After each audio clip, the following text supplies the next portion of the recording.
당신에게도 그런 순간이 있지 않으십니까?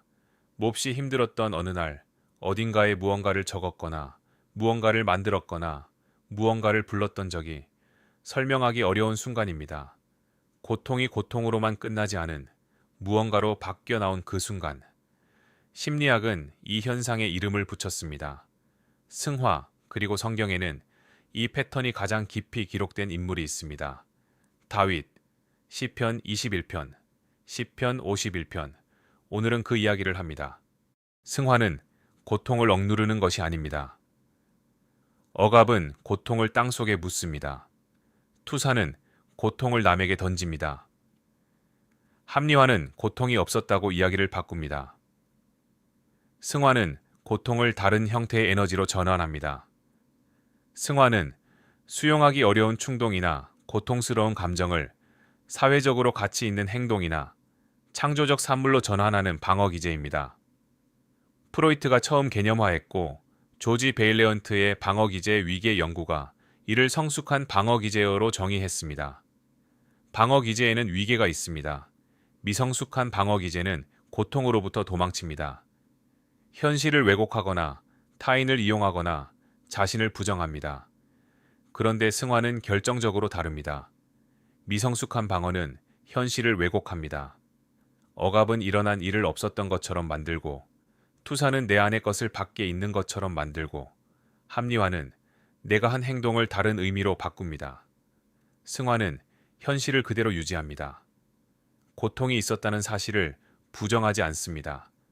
다만 그 에너지가 향하는 방향을 바꿉니다.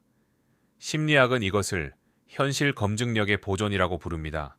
그것이 승화를 성숙한 방어 기제로 분류하는 이유입니다. 분노가 글이 되고, 슬픔이 음악이 되고, 수치심이 창조가 됩니다. 그런데 승화에는 한 가지 조건이 있습니다.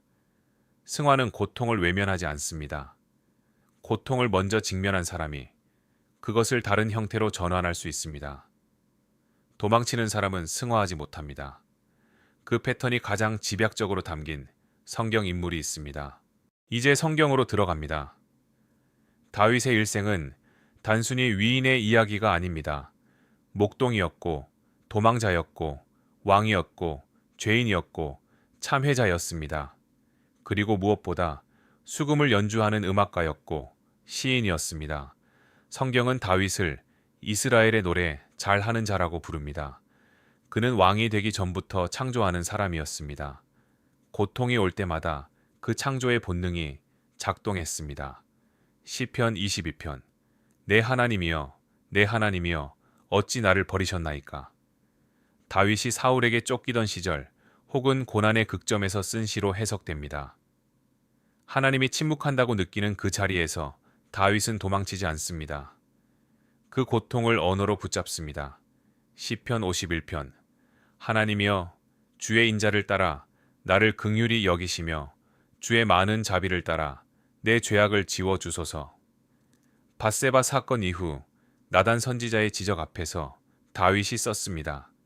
시편 22편은 외부의 고통 앞에서 하나님을 찾는 목소리입니다. 시편 51편은 자기 죄의 고통 앞에서 하나님을 찾는 목소리입니다. 두 시편 모두 고통은 억눌리지 않았습니다. 고통이 언어가 되었고 언어가 시가 되었습니다.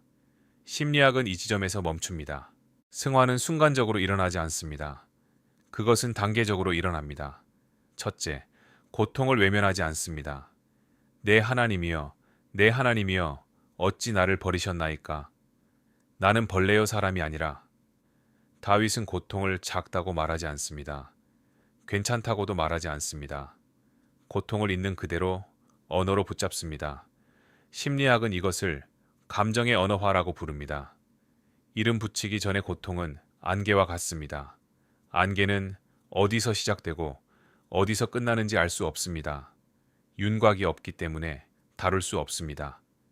그런데 그 고통에 이름을 붙이는 순간, 버림받음, 수치심, 두려움이라는 이름표를 붙이는 순간, 고통은 우리가 다룰 수 있는 물건이 됩니다. 다윗의 시편은 바로 그 이름표를 붙이는 치열한 과정이었습니다. 고통을 묻은 사람은 승화하지 못합니다. 고통을 먼저 언어로 직면한 사람이 그것을 다른 것으로 바꿀 수 있습니다. 둘째, 언어가 형태를 얻습니다. 다윗은 고통을 언어로 붙잡은 것에서 그치지 않습니다. 그 언어에 구조를 줍니다. 리듬을 줍니다. 시라는 형태를 줍니다. 내 죄악이 항상 내 앞에 있나이다. 주의 앞에만 범죄하여 주의 목전에 악을 행하였사오니. 심리학은 이것을 서사적 재구성이라고 부릅니다. 단순히 경험한 것과 그 경험을 서사로 구성한 것 사이에는 심리적으로 본질적인 차이가 있습니다. 이야기를 만드는 행위가 인간을 그 경험의 주체로 씁니다. 셋째, 창조물이 자신을 넘어 타인에게 닿습니다. 다윗의 시편은 개인의 일기가 아닙니다. 가장 개인적인 고통이 언어가 될 때 그것은 이름 없는 타인의 고통을 담는 보편적인 그릇이 됩니다. 승화의 가장 성숙한 형태는 자신의 고통이 타인의 고통을 위한 언어가 되는 것입니다. 시편 22편의 첫 문장은 훗날 예수님이 십자가 위에서 인용합니다. 다윗의 고통은 다윗 한 사람의 것이 아니었습니다. 그리고 심리학은 이 지점에서 멈추고 신학이 시작됩니다. 승화는 강력한 개념입니다. 그러나 심리학에는 경계가 있습니다. 심리학은 다윗의 시편이 어떻게 만들어졌는지를 설명할 수 있습니다. 그러나 왜 그것이 수천 년간 살아남았는지는 심리학만으로는 완전히 대답되지 않습니다. 수천 년간 쓰인 무수한 시들이 있었습니다. 그중 많은 것이 사라졌습니다. 시편은 살아남았습니다. 문학적 탁월함이 그 이유의 일부일 수 있습니다.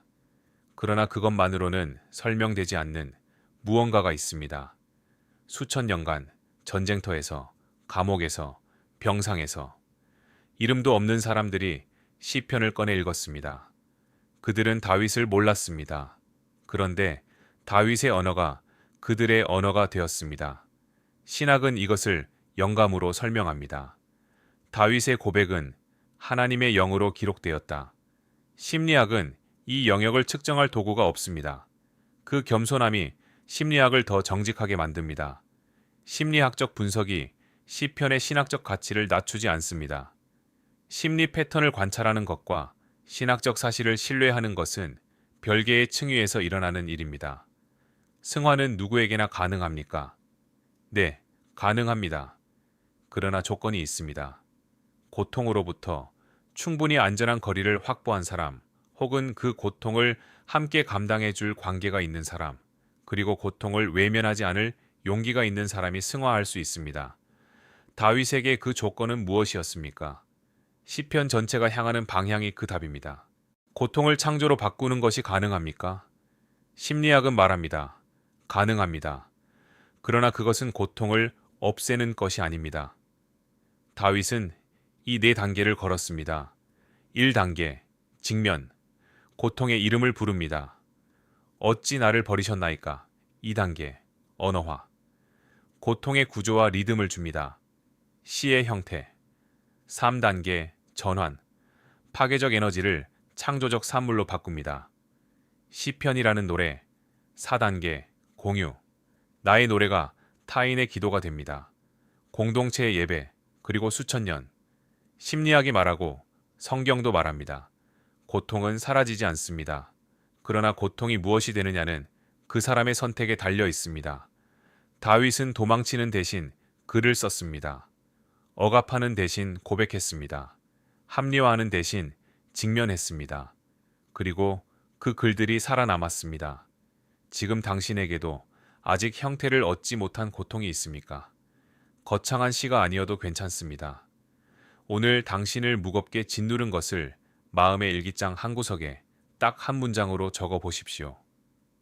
주어와 동사가 있는 한 문장을 만드는 그 행위가 당신 안에 잠자고 있는 승화의 본능을 깨우는 시작입니다.